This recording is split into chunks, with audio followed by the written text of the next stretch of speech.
Gracias por acompañarnos a un nuevo programa, A Tiempo con Casinelli.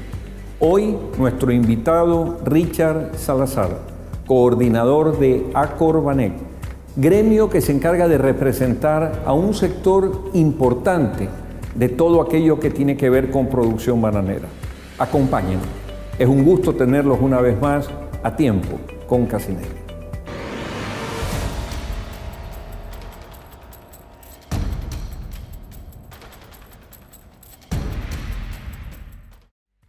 Hoy seguimos con una saga de uno de los temas más importantes para la producción y productividad del país. Nos referimos a tratar de la fruta rey, del banano. Hace unos días estuvimos en una hacienda bananera y vimos la actividad productiva, la trazabilidad, aquello que comprende producir banano, quiénes se benefician de esa producción, cuántos miles de personas están involucradas y obviamente los mercados y destinos a los que va la fruta. Hoy vamos a tener una entrevista muy especial. Nos encontramos aquí con Richard Salazar, administrador de la Asociación de Comercialización y Exportación de Banano, Acorbanec. Esta entidad es una asociación, Richard, que se dedica a agremiar, a unir a un sector importante relacionado con la comercialización bananera y obviamente también con la producción. Así que muchas gracias, Richard, por acompañarnos en este programa A Tiempo con Casinelli. Y comienzo haciéndote una pregunta que nace de una inquietud que siempre he tenido. Esta asociación, muy joven, seguramente tiene no más de 2 años, nace y agremia a un sector importante del sector bananero. ¿Por qué 2 asociaciones o 3? ¿Por qué se busca esta necesidad de una representatividad en varios gremios? ¿Cuál es la función, cuál es la finalidad que tiene esto que estás realizando? Bueno, en primer lugar, darte la bienvenida, Juan Carlos, por visitarnos en esta tu casa, Acorbanec. Con relación a tu pregunta, bueno, nuestros asociados, que son 18, que representamos alrededor del 30% de la exportación total de banano, han querido buscar otra opción de representación, de igualdad de condiciones sobre todo. Y eso es lo que nos ha permitido constituir este gremio. Ahora, es un gremio importante porque el gremio que se representa aquí en Acorbanec tiene un destino de exportaciones algo distinto que el otro gremio. He visto que un gran segmento de exportaciones que ustedes realizan van precisamente hacia Europa y también van hacia Rusia. Ese mercado ruso, hace unas semanas estuviste en Rusia, una feria importante. ¿Cuál es la receptibilidad que tiene el mercado ruso a la fruta ecuatoriana? Bueno, Rusia es un mercado importante y estratégico para el Ecuador. Representa, alrededor del 23% de la exportación total de banano. Y en la importación, el 94% de lo que importa Rusia en banano es del Ecuador. Importante y estratégico, pero es un mercado de precios, lastimosamente. Y cada día, si encarecemos más nuestra fruta, nuestra competencia puede entrar en ese mercado y complicarnos en el tiempo. ¿Qué temas encarecen nuestra fruta en el Ecuador, más allá de los temas de fijación de caja de banano, etcétera? Se habla que la economía dolarizada del Ecuador en un momento dado hace que su producción y productividad se vuelva más cara. Y también he tenido algunas entrevistas, Richard, con representantes de distintos sectores también relacionados con el banano y dicen cada vez que necesitan algún tipo de recaudación, ahí le meten la mano al banano. Eso es lo lastimoso, ¿no? Que siempre el banano termina pagando más impuestos, tarifas portuarias nuevas, que sobre todo en el caso de Puerto Bolívar, que han encarecido, casi triplicado el costo, los cartones mismos como tal. Entonces, eso sí ha afectado la competitividad y sobre todo en Rusia, que es un mercado de precios. Si comparas Rusia con la Unión Europea, no están en igualdad de condiciones en cuanto a su economía. Pero como país, Rusia es el que más nos compra y tenemos que cuidar ese mercado y protegerlo y tomar medidas de protección, sobre todo. Y por eso es nuestra preocupación en cuanto a cierta articulación de la política pública. Comentábamos en ocasiones anteriores de que por un lado, se tratan de mejorar los accesos con acuerdos comerciales, con el tema de un drawback, para Rusia incluso, pero por otro lado se fijan medidas como estas que van en una posición diferente, ¿no? Cuando hablas de medidas, Richard, supongo, y es un tema que está en discusión, y que está en discusión me parece demasiado tiempo, que ya hay que ir a las soluciones, que por ejemplo hace referencia al costo que tiene principalmente el puerto concesionado de Puerto Bolívar, el puerto concesionado de la empresa Gilport. ¿Cuál es el problema que hay ahí en esa concesión? En primer lugar, una falta de socialización previa, ¿no? Porque si esto hubiese sido antes de que se firme la concesión, seguramente se aclaraban muchas cosas. El tema es que nos impusieron al final del día esa concesión y nos impusieron las tarifas. Y obviamente pues en este momento ya el sector exportador se está viendo totalmente afectado porque los contratos, como bien lo sabe Juan Carlos, se firman entre octubre y noviembre de cada año para el siguiente. Y en marzo y mayo nos hicieron 2 incrementos en el camino que prácticamente... Que están dentro de la concesión. Que están dentro, aparentemente contemplados dentro de la concesión y está ya en este momento afectando con pérdidas bastante grandes al sector exportador. Pero se entiende que cada incremento tiene una contraparte en el contrato que es una mejora en el servicio, grúas, inversión. ¿Se ha dado esta inversión? Pero hasta el momento no lo vemos, la verdad. Y aún así, yo siempre digo la competencia es sana. Y si lo comparamos con los puertos de Guayaquil, que también han hecho grandes inversiones y inversiones a la vista, sus tarifas son muy competitivas y muy por debajo de lo que está actualmente cobrando Gilport. Y esa es nuestra preocupación de fondo. Yo creo que ahí hay que revisar eso. Nosotros, más que polemizar ni mucho menos, pensamos en función de la competitividad del país y hacemos una exhortación a las autoridades de que si se tiene que revisar y rectificar lo que se tenga que rectificar, hay que hacerlo en función de la competitividad de nuestro país. Prácticamente el 98% de la fruta que se produce en la provincia del Oro sale por el puerto de Puerto Bolívar. Entonces es un puerto estratégico para la actividad exportadora. Por lo tanto, una concesión tiene que revisar no solamente características económicas, sino que toda la cadena se vea beneficiada a través de la concesión. No es meramente la implementación de un puerto con mayores ventajas o servicios, sino que realmente toda la producción se vea dinamizada. Pensar que hoy tienes una concesión como la que estamos hablando de Puerto Bolívar y que el productor bananero está viendo que hay mejor oportunidad de mandar su carga a través del puerto de Guayaquil, es tan raro como aquello que yo siempre identifico en el tema de las rosas. Y digo, las rosas se producen en Cotopaxi, por ejemplo, en la Sierra Central, pero las sacas por el aeropuerto de Tababela, teniendo el aeropuerto de La Tacunga. Esas cosas a veces de movilidad hacen que uno piense que hay determinadas políticas que tienen un poco que enmendarse. Pero vamos un poquito más adelante. Ustedes tienen como un gran mercado Rusia, la asociación que tú representas, también exportan frutas al Mediterráneo, a la Unión Europea.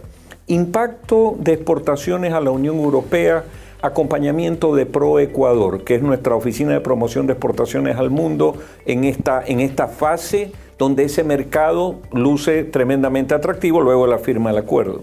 Bueno, la Unión Europea es obviamente un gran trabajo que, modesto aparte, pues Juan Carlos nuevamente aprovecha la oportunidad para felicitarlo.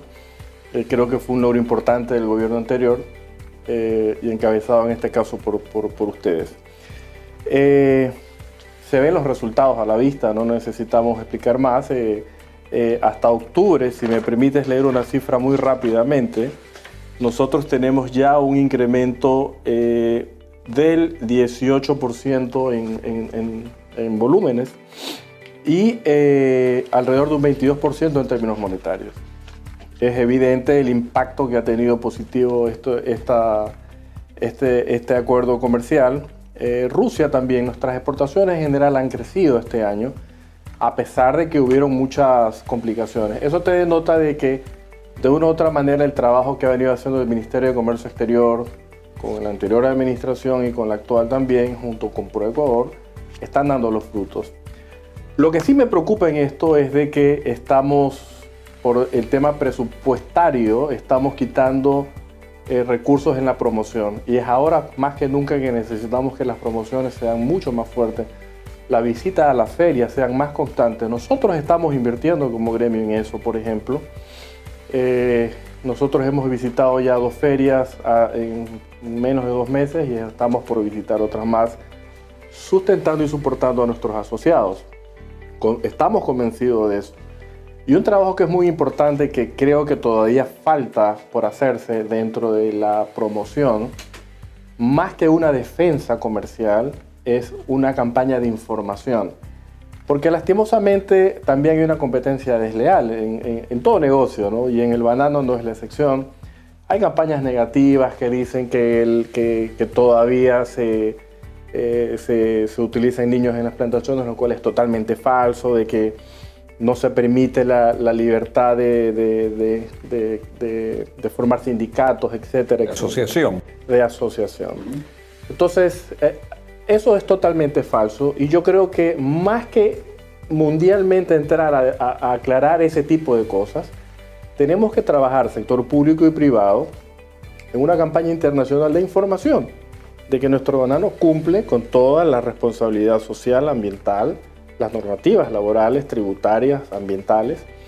De hecho, la laboral es una de las más exigentes en América Latina y una institución como Rainforest se quedó sorprendida cuando le dijimos de que en el Ecuador se va preso el empleador que no afilia a su trabajador, que tiene que repartir utilidades cada año, que tiene que sube el gobierno los salarios cada año, entonces que en otros países tú no ves eso. Y en la parte ambiental también hay muchas cosas de un cumplimiento bastante estricto que hacen que nuestro banano cumpla con estándares realmente internacionales. Y eso es importante que se destaque a nivel mundial. Pero esto obviamente necesita recursos y de ahí viene el tema de la relación pública-privada, que creo que es importante que se dé. Ahora, en esa relación pública o privada hay un tema que te pregunto. La ley del banano. La ley del banano es una ley que tiene algunos años, que tiene detractores muy fuertes. Yo particularmente, más que ser un detractor, siempre he opinado que es una ley demasiado reglamentaria. Es decir, le habla mucho dentro de la ley de temas que deberían estar reglamentados y que deberían ser mucho más flexibles.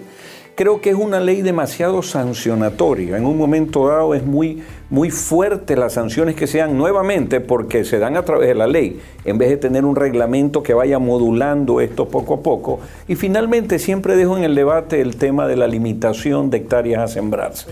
Son 3 temas. No sé qué opinas de la ley del banano. ¿Debe reformarse? Bueno, ¿Debe tratarse? Yo quería más bien empezar para poder responderte a esa pregunta del por qué nace la ley del banano en primer lugar para entenderlo.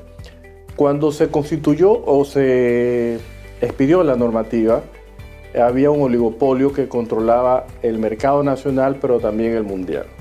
¿Ya? Y aparentemente, digo aparente, habían abusos también, y fue una ley de protección al productor. Sin embargo, a la presente fecha este negocio cambió radicalmente, Juan Carlos, con la contenerización. Primero porque antes, ¿quién exportaba? ¿Quién podía llenar un barco?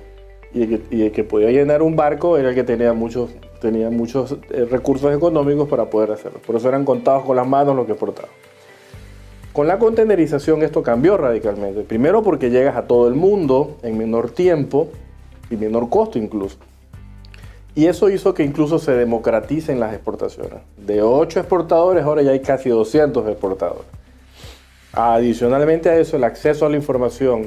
Tú vas a ferias, tienes contacto directo con los clientes. La cadena de intermediación se ha reducido drásticamente. Ya tú ves incluso supermercados que vienen a comprar al Ecuador. Entonces, todo eso cambió. Y lastimosamente nuestra normativa sigue enfocada a hace 20 años atrás, a lo que pasaba hace 20 años. De ahí la necesidad urgente de reformarla, pero integralmente adecuándola a la realidad del mercado. Dentro de esa historia, cuando se expidió la normativa, nuestros principales mercados eran Europa y Estados Unidos, que en esa época yo te diría que representaba alrededor del 70% de la colocación total de la fruta, y nos acostumbramos a firmar contratos, y está bien. Sin embargo, a la presente fecha, ya esos dos mercados no llegan al 46%. Nuestros principales mercados ya son otros. Rusia a la cabeza, pero tienes Mediterráneo, tienes Europa del Este, tienes Medio Oriente, Asia y otros mercados más, que cada uno es diferente al otro. Hay mercados que son cíclicos, mercados que te compran durante cierta época del año. Entonces, y el Ecuador tiene que adaptarse a eso, o se ha ido adaptando a eso. De ahí nace, por ejemplo, un mercado spot. Hay mercados spot, países que te compran en spot en cierta época del año. No estoy diciendo que sea bien o mal, pero el mercado, nosotros tenemos que adaptarnos al mercado y no al mercado a lo que el Ecuador quiere imponer. Y te pongo un ejemplo clarísimo, lo del petróleo. Nosotros podemos tener un coste de producción del petróleo alto, nos acostumbramos a vender a un precio alto, pero en este momento el mercado no te paga más de $50. Vende por ley, que quieras que el que te diga una ley que vendas el petróleo a $80 o $100, véndelo, no lo vas a vender. Bueno, es exactamente lo mismo que el banano. Claro, un tema de mercado, precio. El mercado termina imponiéndose. Entonces, nuestra normativa tiene que ajustarse a esos cambios. Y en eso estamos trabajando. De hecho, en el Consejo Consultivo Productivo Tributario, uno de los aspectos a destacarse ahí es justamente la necesidad de reformar eso. Y no solamente la ley del banano, también la parte laboral, la parte tributaria, que para nosotros es bastante fuerte. Bastante fuerte. Si lo llevas al sistema anterior, te representa alrededor de un 40% de impuestos, versus el 22 y 25 que en promedio pagan otros sectores. Entonces, todo eso de una u otra manera, mi querido Juan Carlos, sumado al alto costo laboral, ha hecho de que nuestra competitividad cada vez sea más reducida. Es decir, tenemos calidad de producción, tenemos un banano que tarda más en su maduración, lo cual permite estar más tiempo en percha, lo cual permite que sea apetecido. Tenemos una fruta de excelente calidad, pero tenemos que ser competitivos en precios porque hay mercados que en el precio se fijan más que en la calidad. No todos, pero efectivamente así se dan. Vamos a ir a una pausa comercial. Y obviamente también vamos a retornar con Shirley Suárez Navas, quien nos trae importantes preguntas de quienes nos siguen semanalmente.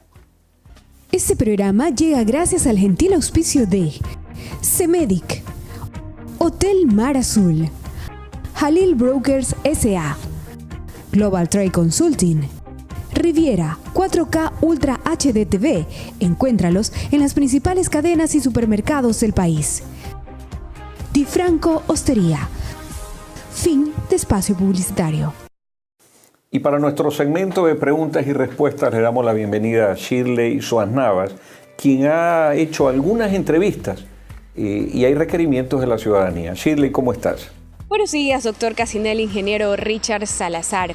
Iniciamos este segmento donde la ciudadanía se pronuncia a través de sus preguntas y ustedes como entidad manejan estadísticas acerca del banano. La primera pregunta viene por parte de Olger Figueroa y él pregunta cuánto produce y exporta el sector bananero y esto cuánto genera en divisas para nuestro país. Lo escribió a través de nuestra cuenta de Twitter @JCCassinelli. Gracias, Shirley. Richard, tal vez manejas con mucha más precisión. Sí, perfecto, cómo no. Si me permites un minuto nada más para poder darte cifras más importantes. En el último año se exportaron 319 millones de cajas con un valor de 2.770 millones de dólares. Esto ha venido creciendo en los últimos años. Si hacemos un comparativo en los últimos años, fíjate que desde el año 1997 que se expidió la ley del banano, que lo estábamos conversando, se exportaron 212 millones de cajas con 1.307 millones. Entonces, hemos tenido incrementos significativos cada año en los últimos 20 años sobre todo. Y definitivamente, pues, tanto en número de cajas y obviamente pues en divisas, ¿no? Ahora se formula una pregunta a través del Facebook de la cuenta de Juan Carlos Cassinelli. Esta pregunta viene por parte de Ricardo Valencia. Él dice que por trabajo viaja a varios países e indica que le gustaría ver que el banano tenga el distintivo de Ecuador. Él pregunta por qué aún no existe una identificación a nivel internacional. Permíteme, Richard, aquí abordar un poquito algo de este tema. Muy importante esa pregunta y la agradezco.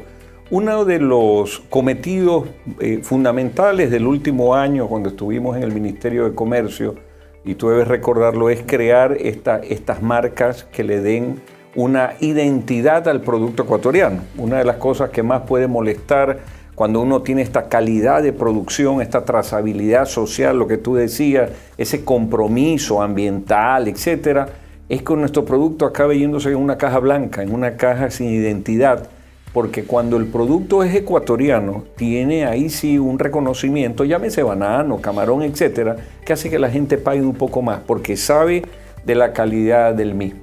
Nosotros llegamos a la firma del desarrollo de la famosa marca sectorial banano.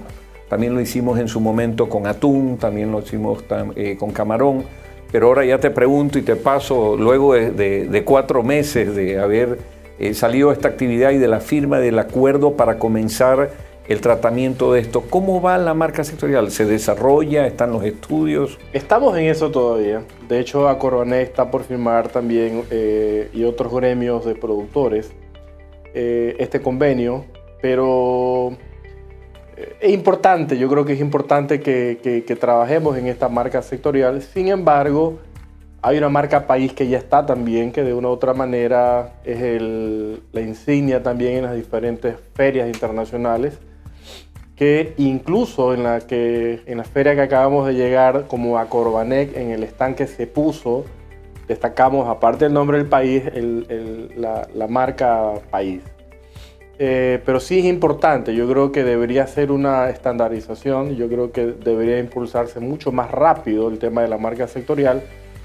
Lastimosamente esto también depende de recursos y yo sí creo que el sector privado tiene que también ya colaborar más en ese sentido. Nos hemos mal acostumbrado a que todo salga del sector público y yo creo que el sector privado tiene que hacer su contribución también en este momento. El equipo de A Tiempo con Cassinelli también buscó a especialistas que estén involucrados en este tema y es por ello que consultamos a María de Lourdes Miranda para que formule una pregunta. Ella es especialista en marca. Buenos días. Me gustaría saber qué beneficios tendría el sector bananero con la marca sectorial Banano del Ecuador. Bueno, primero un saludo a María Lourdes, ¿no? Qué gusto verla. Ella es una funcionaria del Ministerio de Comercio muy valiosa, como todas las personas que trabajan ahí realmente en beneficio del país. Bueno, una pregunta en el mismo giro, Richard, de lo que hablamos hace un momento, ¿no? El beneficio de la marca no es otra cosa que la identidad del país dándole ese valor agregado. Como bien lo señalaba, hoy tenemos la marca país, que entre paréntesis es un tema a cuidar. No es un tema que en mi criterio debe dársele un carácter político, ni de identidad de un gobierno en particular. La marca país es algo que trasciende y que además cuesta muchísimo posicionarla. Y esa marca ha sido posicionada. Es decir, es algo a cuidar. Pero independientemente de eso, lo que se llama como proyecto Banano Ecuador, que sería la marca que bien preguntan sobre el particular, es un tema que le va a dar un beneficio definitivamente de posicionamiento en cualquier mercado. Y muy particular al banano, ¿no? Y muy particular al banano, así es. Por lo que decíamos, Richard, las características del banano ecuatoriano son especiales, la trazabilidad es especial.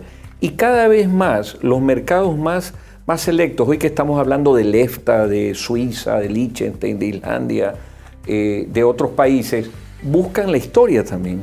Es correcto, sí. Y de hecho hay muchas cosas que destacar. Bien lo mencionabas, la duración en percha. Y no solamente eso, sino que si nos comparamos con otros países, sobre todo en Centroamérica y Filipinas, nuestro banano es el que menos, por ejemplo, aplicaciones contra la cigatoca negra tiene. Entonces, son diferentes puntos que hay que destacar que obviamente pues a través de una marca sectorial se los identifica y se los diferencia. Y es verdad, gracias por ese comentario, porque lo vimos en el programa con ese querido amigo Clever Sigüenza. Correcto. Cuando lo hicimos en la bananera Isabela, estuvimos revisando esto y lo decía también por las condiciones climáticas del Ecuador, ¿no? Nos favorece que mientras otros tienen que hacer pues 40, 60 aplicaciones para combatir la cigatoca, nosotros apenas llegamos a 20 en el mejor de los casos tenemos barreras naturales y eso hace que la calidad de nuestras plantas, porque las plantas se resienten con los químicos, la calidad de nuestras plantas sea pues obviamente de excelencia versus otros países que definitivamente tienen que hacer mucho más agresiva su control contra este tipo de plagas. La siguiente pregunta la formula Eddie Astudillo. Y con esta yo cierro aquí mi segmento de preguntas y respuestas, no sin antes agradecer a todos nuestros seguidores quienes nos escriben @JCCasinelli y en Facebook a Juan Carlos Casinelli. Muchas gracias y buenos días. Quisiera que me ayuden contestando la siguiente inquietud. Los controles que se hacen a la exportación de contenedores de banano, ¿está afectando al producto? Me refiero al aspecto antinarcótico. ¿Y son controles no intrusivos? Muchas gracias, Eddie. Pues también despedimos a Shirley. Richard, ¿qué opinas? ¿Son intrusivos? ¿Dañan realmente estos controles? ¿Son importantes? ¿Qué se pudiera mejorar en este sentido? O sea, nosotros estamos a favor de que se realicen todos los controles en función de país. Lo que no puede pasar bajo ningún aspecto, mi querido Juan Carlos, es que el contenedor se quede. Que tiene que haber la planificación de vida, es correcto. Lastimosamente hay que dotar de mejor infraestructura a la Policía Nacional, porque no es ni culpa de la policía, sino que se realizan en condiciones no adecuadas. Y por lo general, inspección que se realiza a un contenedor, es casi seguro que ese contenedor llegue en mal estado. Y aparte, pues afecta obviamente con pérdidas al sector exportador, se incumplen contratos, etc. Entonces, y algo que también se está dando muy frecuentemente ahora es que la planificación no se la hace con los tiempos debidos, sino que se los hacen incluso el mismo día del zarpe del barco y obviamente pues el contenedor termina quedando. Estamos a favor de que se hagan en función del país, insisto, pero creo que hay que dotar de mejor infraestructura a los puertos por parte del gobierno o en algún tipo de alianza público-privada.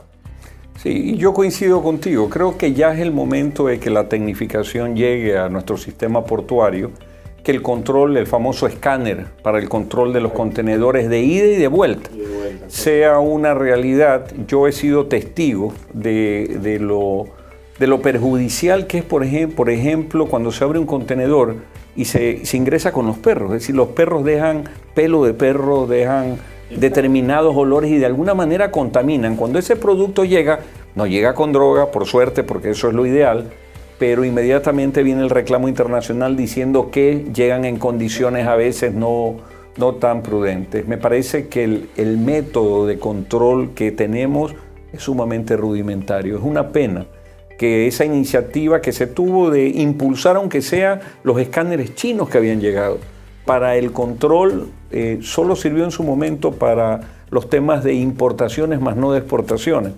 Y encontramos lastimosamente que se sigue contaminando de una manera u otra los productos ecuatorianos. Quiero agradecerte, Richard, esta entrevista concluye pronto, tenemos muchos temas pendientes. Sin duda. Somos seguidores de lo que hace Acorbanec. Para nosotros la dirigencia gremial tiene un enorme desafío hoy, que hablamos además de todo lo que tienen que impulsarse desde el lado de las exportaciones. Ustedes son hoy los portaestandartes de la bandera del Ecuador al mundo. Te deseo la mejor suerte. Nuevamente te reitero nuestro agradecimiento y el compromiso de que más adelante pues nos acompañes en otros programas para seguir identificando el valor de la exportación de esta que es, como dije, la reina de las frutas que llevamos al mundo, que es el banano. Quiero al mismo tiempo agradecerles a ustedes por el seguimiento a este programa y decirles que la próxima semana estaremos